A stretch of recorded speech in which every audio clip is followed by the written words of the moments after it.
In the hearts of Tibetan herdsmen, sacred mountain and holy lake is not only the place of living, but also the emotional and spiritual sustenance.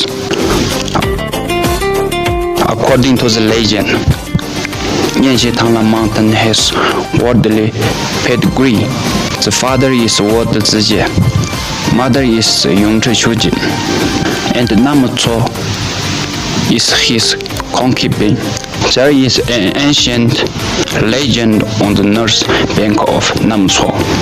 In the 8th century, the Tibetan king Chezong Dezheng welcomed Master Guru Rinpoche to Tibet to spread the Dharma, and after subdued Yanxi-Tangla, amidst Namtso was put to Yanxi-Tangla.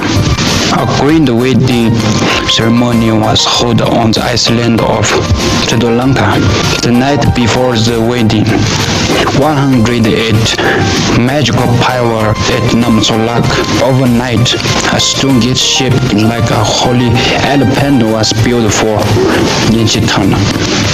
Later generations called it Dikotamen. In the believer's mind, it is a sacred gateway to heaven. Tanya Gyatso said that, how many years Namtso has waited for me? How many years I have waited for you?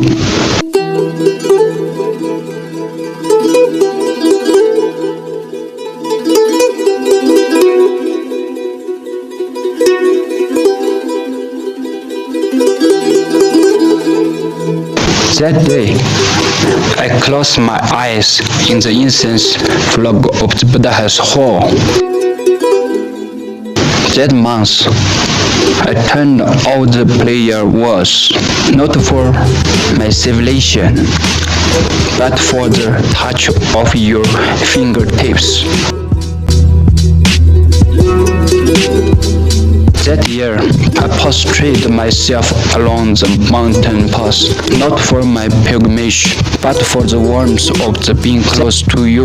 That life, I turned around the mountain and the rivers. I turned around all the pagas, not for ending my afterlife, but to meet with you in the way.